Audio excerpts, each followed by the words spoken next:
Hello, welcome back to my attic lab. I'm Flavio, and today we are gonna look at a classical grounded Tesla coil instead of the previous double-sided floating one, and before that I'll fine-tune it more compared to before. From a theoretical point of view, this system can be modeled as two mutually coupled RLC series circuits. Each one can be described by a differential equation like this. These equations can then be combined into a matrix differential equation, and using Laplace transforms we end up with a fourth order equation to solve.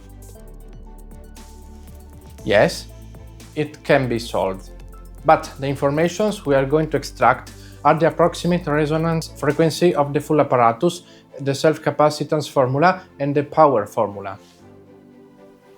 If we insert the values of the primary circuit, with about 70 microhenry for the primary inductance and 3.3 nanofarads for the primary capacitance, we obtain a frequency of about 330 kHz.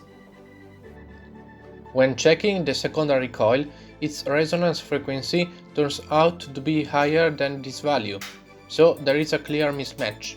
To correct it, I replaced the original 20-turn primary with a smaller one. This reduces the inductance and increases the frequency.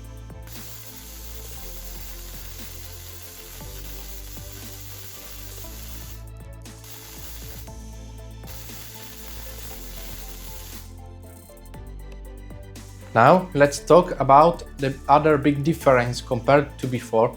This time we are using a grounded configuration.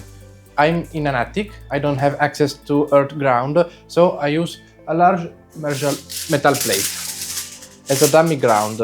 At radio frequency, this is a perfectly reasonable thing to do. In the previous video, we talked about self-capacitance.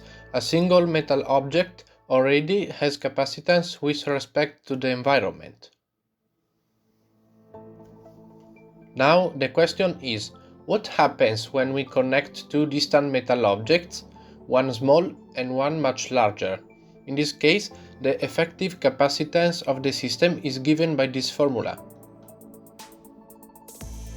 Because the ground plate has a much larger capacitance, the total capacitance is dominated by the smaller one. And this explains why in Tesla coils the top electrode needs to be large, but not close to ground. One last question is, how much power does this system use? The answer is quite simple. The capacitance and the peak voltage can give us the energy of its discharge, and with a 50 Hz supply. The capacitor fully charges about 100 times per second. Putting everything together, the average power is around 30 watts. Even with limited power, we can still turn on gas lamps and fluorescent lights.